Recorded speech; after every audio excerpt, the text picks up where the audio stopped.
Chicas, live after post-game of what is Gold Cup final, Mexico versus the U.S. men's national team, along with a pair of U.S. men's national team vets, Jonas Mihalik, Casey Keller, your boy Hercules Gomez. This is episode number 482 if you're keeping track at home. And I know there's a little guy at home keeping track right now, so that one's for you.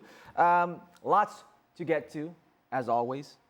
Great game. You can, by the way, listen to this any way you check out your podcast. It's the Football Americas podcast and the ESPN FC handle. Gentlemen, wow. I don't even know where to start. A great final if you're the Mexican national team. Maybe a little bittersweet if you're the U.S. men's national team. A U.S. team that was, I don't want to say dominated, but at least in the statistics, possession, they were outdone in possession. Shots on goal as well. 16 shots, 8 on goal to U.S.'s 6 and 3.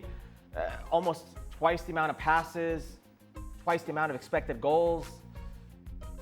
And Casey, was it really this one-sided? Well, it was one-sided, but it wasn't like a runaway, right? Because it wasn't like out of that possession and out of a lot of those shots that were from Mexico. It wasn't like Freese was flying all over the place, having to make saves. And so I think out of a lot of what Mexico had, it was just a lot of possession in midfield. But what it did was it really stopped the U.S. from attacking. Because we talked about it, while we were watching the match. How many times Diego Luna's drawn back, Tillman's drawn back. So then when there was a turnover, there was nobody there to really kind of switch the pitch and then pin Mexico in their own half. And so I think, yes, it was one-sided, but it wasn't one-sided from a standpoint that you're just reeling with pressure, but it really stopped the U.S. from being able to be maybe more productive in the offensive third. Giannis, I have to be honest, from a U.S. men's national perspective, this started out better than anybody could expect. You're on the front foot, you win a free kick in a dangerous position, a great ball is whipped in by Sebastian Berhalter, and Chris Richards is one of your important men, best players in this tournament, gets a goal, and it's 1-0. You silence the crowd. Where did it go wrong for the U.S. men's national team? Well, after the third minute, right? Because that's when a mature team controls the game. I mean, that's the next level. We can say all we want. I mean, Mexico won this deservedly. I mean, they were much better, and you can't get past the statistics. I mean, 60-40 at times was 65-35, 16-6 shots, 12 0 corners, I think, if I remember. Yes, maybe they didn't create tons of clear-cut chances, but neither did the U.S. team after they scored that goal. Maybe one more, I think Freeman, but that was more of a mistake, long ball over the top. Correct. So you look at this, I never like to say, we scored too early, but remember we were talking during the game and said, we kind of did, because I had a feeling that this team is not ready. It's not at a level to now control the game. That's what it's going to take. Mauricio Pochettino had 40 days to work with this team, to mold this team, not the team that he wanted to have here for next year, because that's all that matters, right? Winning the Gold Cup would have been nice, in my opinion. Right. I think we've all done it, but I'm past the CONCACAF stuff. Yeah. I'm looking at the next level. And what we found out today and throughout the tournament, and what Mauricio Pochettino, what he found out is more who doesn't belong when I say who's not going to play a big part rather than the players that do. Because for me, Malik Tillman and Chris Richards are the only players that I can honestly say that deserve that. I mentioned as a quick start, it's the earliest goal the U.S. has ever scored versus Mexico in 30 years. It was a third-minute strike by Roy Wagerly in 1995. June 18th, 1995 was the last time they scored that early. Case, Giannis is painting a picture as inexperienced players didn't know how to deal with this moment. I look at the Mexico side. Their roster, the starting 11, had 9 World Cup vets. Raul Jimenez is looking to play his 4th World Cup. Right. You go to the other side, you had Chris Richards. Well, I'm sorry, not even Chris Richards. You had Tim Ream, Tyler Adams, and Luca De La Torre. Yeah. And Luca didn't play last World Cup. Is it that simple? It showed. That was a big part of it, because I think what we saw throughout this tournament was, even against poorer opposition, it was 60, 65 minutes, and then somehow teams got back into the match against Guatemala. I mean, 2-0 lead. We talked about it the other day. 2-0 lead after 15 minutes against the 106th ranked country in the world. And after 15 minutes where you're 2-0, you've silenced the crowd, as you mentioned, again, you completely let the 106th ranked team control the match and pin you in. And in the end, you were so happy when the final whistle went. So when you mentioned, did they score too early? Because what we saw when they were in control of matches, they gave it back. They weren't able to see matches out in a professional way. And I knew Mexico was going to be the tougher task of all the matches they played against, and I wanted to see things. I didn't think with the squad we had, you were just going to go, okay, go beat Mexico. But what I wanted to see was those little things. Can you control the game better in situations? And from 4 minutes onward, we kept saying, are they going deeper? Are they going deeper? There wasn't that time where we said, let's control a press. Let's get up, and let's pin them in their own half for a while. There was 5 minutes, 4 minutes, right at the end of the first half where you thought, okay, maybe they're not going to be afraid of this. And then the second half, it was all Mexico. I know it's U.S. men's national team versus Mexico. It's El Clásico de CONCACAF. It's the big, rivalry here in this region. But if I'm a U.S. men's national team fan, I'm not too upset at what they did this tournament. They punched above their weight for a lot of times. With the players they had. With the players they had. That's exactly what I'm talking about. Caveat, but then there's a part of me saying, you had them right there. and why is it that the most experienced players aren't the players that are puffing out that chest and leading the charge? Tim Ream, who's been admirable with the U.S. men's national team and most likely will still be Chris Richards' partner come a year from now in the World Cup. In the Raul Jimenez equalizer, he goes at it and attacks it with his left foot instead of his right foot. Those are very simple, basic things defenders should know. Doesn't do it. We look at a player like Tyler Adams getting dragged out time and time again, and maybe that's the system, and maybe that's how Mexico overwhelmed them with their fullbacks. But am I naive to expect more from these experienced players? Where were these players today? That was what I wanted to see in this tournament. And that's why I wanted to see that from, let's say, Johnny Cardoso. I wanted to see that from Tyler, who obviously had a long injury spells. He missed some of earlier in this camp because of the toe issue. But that's 2 matches in a row from who a lot of us or a lot of people were saying this, very easily could be the captain in the next World Cup. Semifinal and final had to come off at the end of the match.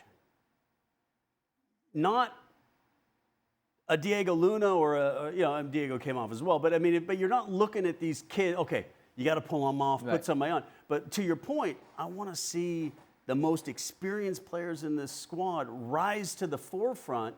And I don't think Tillman did that today, because I didn't think Luna did that today. Because I said, that's great. I'm all for a player taking his opportunity, getting the chance to go do it. But I need to see it against the more difficult opposition in those games. And can you be that player that's making a difference? Chris Richards, whole tournament was that guy, even today as well. I want to get to Matt Freese with you in a second. But I want to ask you, you mentioned Malik Tillman, you mentioned Diego Luna, those players who clearly came out as winners in this Gold Cup. Clearly, people have seen a stock up with those players. Did they disappoint you tonight? No, Tillman showed his qualities. And I think you see that, the level he plays in Europe and how he plays. I thought, I'm not saying he had a great game today, but you saw his strength, the ability to turn on players, the ability to attack space from time to time. He didn't do it often enough, but he was one of the few that actually you could say, okay, at the next level against bigger opposition, he with can. Maybe some different people next to him as well. With different people, he can, right? And others I didn't. Diego Luna, it was a big test today. He didn't pass that test, by the way. And please don't tell me that he had to help Arston and all of that, right? The U.S.-Mexico, the 2-0, this was good in our time, 10, 15, 20 years ago. We've won this thing, 7 times right now. Mexico won it 10 times. We know that we can do it. We didn't do it. My worry was more so with this team, everything that came before this game. Because at the very least, I would have taken a loss against Mexico in a good game, very even game where Mexico wins it, but us dominating teams like Saudi Arabia, Haiti, Costa Rica, and Guatemala. I mean, we have In to be Trinidad. we have to be able to dominate. You know, when I say dominate, to control the game, it's up to us what happens in this game, whether we win or lose. But we Giannis, really had them, right? what I said- and that, I didn't yeah. see that. And I didn't see that against Switzerland and Turkey. Well, and that- oh, by the way, we should be Switzerland and Turkey. At home? Their average, we should be at that level, right? Not, I mean, come on. not these players. Well, and I by say with all due now, respect. that's no. My point is that even with the full team, I don't know if we're there, right? I was in Qatar. I commentate Switzerland, who are a very, very good team, had a great tournament. Next thing you know, it's 6-1 against Portugal. Right. So, you know, when Ronaldo controversially doesn't start and Gonzalo Ramos comes in, score a hat trick, right? Yes. And Turkey, you saw him in quarterfinals against Holland in European Championship. But what I said the other day was, this team will beat teams they're supposed to beat. They found a way to beat Guatemala. They're going to beat Okay, Trinidad. so when you say this team, are but you they're not referring to beating this teams. Gold Cup Yeah. team, or are you referring to the U.S. men's national team in general? Well, Like, if the 8 players are here, do you feel the same? That they beat teams who they're supposed to beat, but they don't beat anybody else? Because I think that's a massive knock on the U.S. men's national team. I would say that your national team, I really would- quickly, your national team punched above its weight Yes, correct. continually. But- Bob Bradley's the same. Jurgen Klinsmann's the same. When has this U.S. men's national team pool of players punched above their weight? That's what we're waiting to see, because I know you don't play as many European oppositions as you used to because of Nations League and all that kind of stuff. But you haven't beat a European team in 4 years. Yeah. You went on a 6-game unbeaten streak against Mexico. Now you lose to Mexico. You lose to Panama. You lose to Canada. You lose to Canada again. And people say, okay, Canada's supposedly, their player pool right now, what they're doing, maybe the strongest team in CONCACAF, they slip up, whatever. But you're still looking at a U.S. men's national team that you're not saying, hey, look, they can sneak a result against Argentina, against Germany or Belgium or somebody, and even in a friendly, and even if you say, oh, okay, the team they were playing against didn't take it that serious, but you still gave them that surprise. If the U.S. men's national team were to sneak in a result against any major team under this, or just in the world in general, they're going to do it with a goalkeeper. That's the way the U.S. men's national team has generally done it in the past. I'd be remiss if I wouldn't ask you, 4-time World Cup veteran, played the position you know very well. What did you see from Matt Friis tonight, and maybe just in general throughout the tournament? I mean, Matt was fine.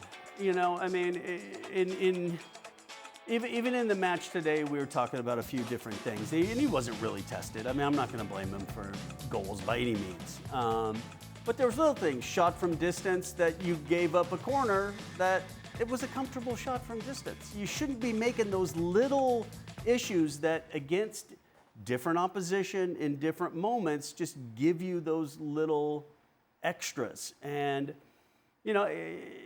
I think Alexi said something in the broadcast, you don't take the penalties aside. It wasn't convincing. And I think that's kind of the way I looked at it. It's like, okay, he didn't look overawed. He didn't, he made the one huge mistake, but we've all made big mistakes.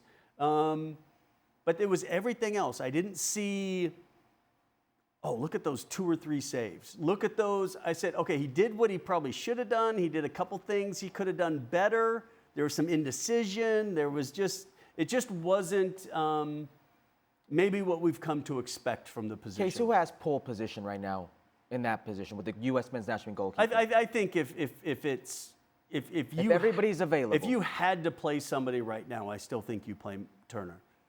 I just don't think anybody else. I would have loved to have seen Zach Steffen be fit for this tournament and see if he could have. If you're Matt Turner, why show up? Why not just go to Lyon? Because I don't think Matt thought he wasn't going to play. I think I know he didn't have a good game against Switzerland, and fine, but what I would have loved to have seen is Matt just given that opportunity. But I also understand the idea of trying somebody else, but I don't know if Matt Friis was close enough to say, okay, you play the whole Gold Cup because I want to see if you're right there. And I think it just leaves more questions than answers. As Janusz said,